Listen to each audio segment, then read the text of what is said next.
Whenever you are ready, sir, you can begin.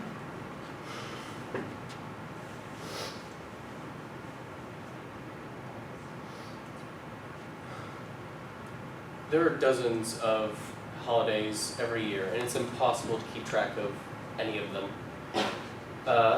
Some even major holidays, people don't really know what they're about, or let alone celebrate it.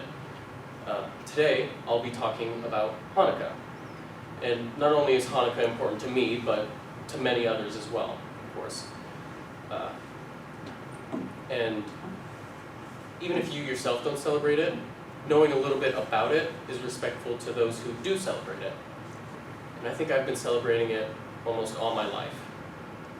And my grandmother, who knows much more than me, would never stop talking about it from the moment she showed up for Hanukkah to the moment she left for next year's Hanukkah.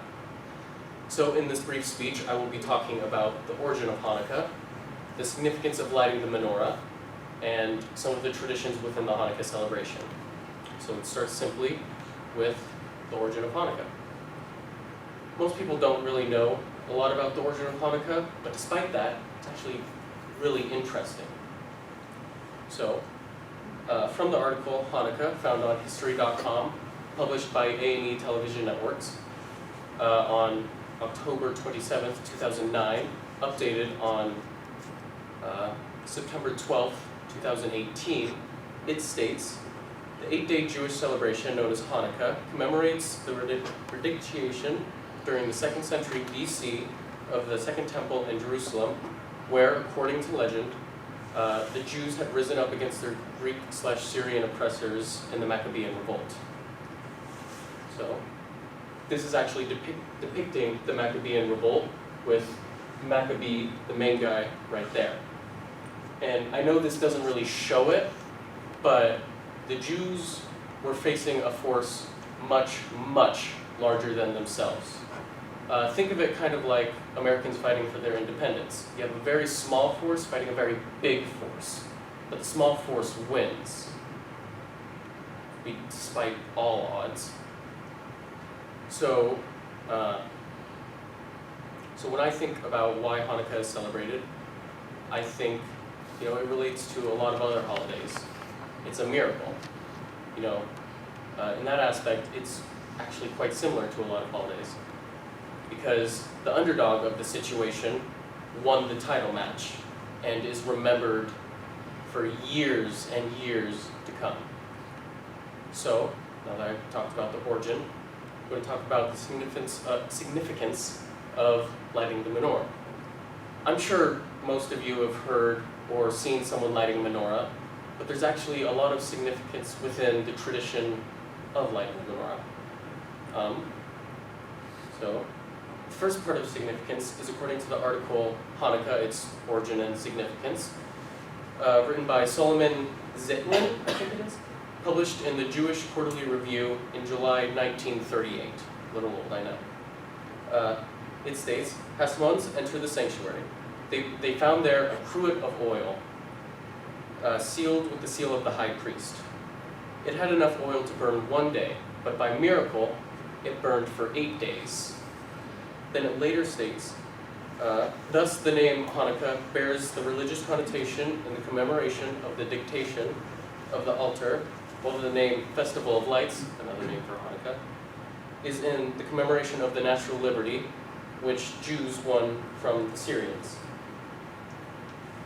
So in this little GIF, it's showing there's actually more significance than you think in the candles themselves. So you probably noticed there are 9 candles here, but only 8 days of Hanukkah. Well, the one that's usually risen above all the others is known as the shamash. Shamash translates roughly to servant or attendant, and you use the shamash to light each candle as the days go by. And as the days go by, you light more and more candles. You have the shamash, and then the number of candles relating to the days. So on the 3rd day, you'll have 3 candles plus the shamash. And each of the 8 candles, excluding the shamash, is relating to each day the oil lasted. So from the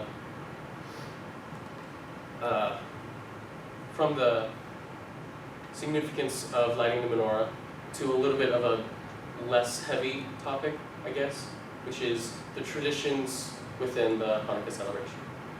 So there are a lot of Hanukkah celebration. There are a lot of traditions within the Hanukkah celebration. One of the lesser known ones, at least I think mostly by people who don't celebrate Hanukkah, is the giving of chocolate gelt. Gelt is, chocolate gelt, is those little gold coins with chocolate on the inside that everyone loves to eat.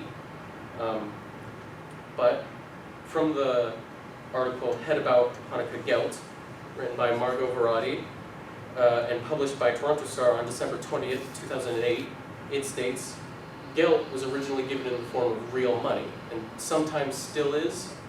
The idea is to teach kids about the concept of charity, and you're usually supposed to give the children gelt, and then they give it to people, and therefore the whole charity thing.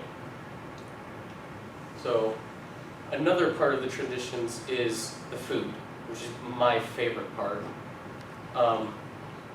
There's actually a small stigma about Jews and jelly donuts, if you didn't know, and to my knowledge, it's completely true. During this time, Jews specifically will buy jelly donuts for themselves, for their kids, for everyone, because it's traditional food. Another one is fried potato pancakes, which are better than they sound. They're called latkes. And I don't know if it's because lighting the candles, fry, but a lot of foods are fried when it comes to traditional Hanukkah foods. And the last tradition I'm going to talk about is the game of dreidel. The game of dreidel is played by everyone, despite if you're 10 or 110. You play dreidel. And that's actually where some of the other traditions come into play. Because you take your jelly donuts, your fried potato pancakes, and your chocolate gelt, and you use it as a buy-in for gambling, with the medium being the game of dreidel, which kind of ruins the point of gelt itself, but you know, that's fine. So, I hate to ruin the next speaker's day, but I'm getting to my conclusion. So I've talked about the origin of Hanukkah, the significance of lighting the candles, and some of the traditions within the Hanukkah celebration. So, even if you forget Hanukkah, by the way, it starts on December 22nd and ends the 30th, remember that. So it's kind of cool because my birthday's on the 30th. So that's like extra cool, 2 celebrations in one. Even if you forget it, I hope you enjoy knowing a little bit more than you did 7-ish minutes ago.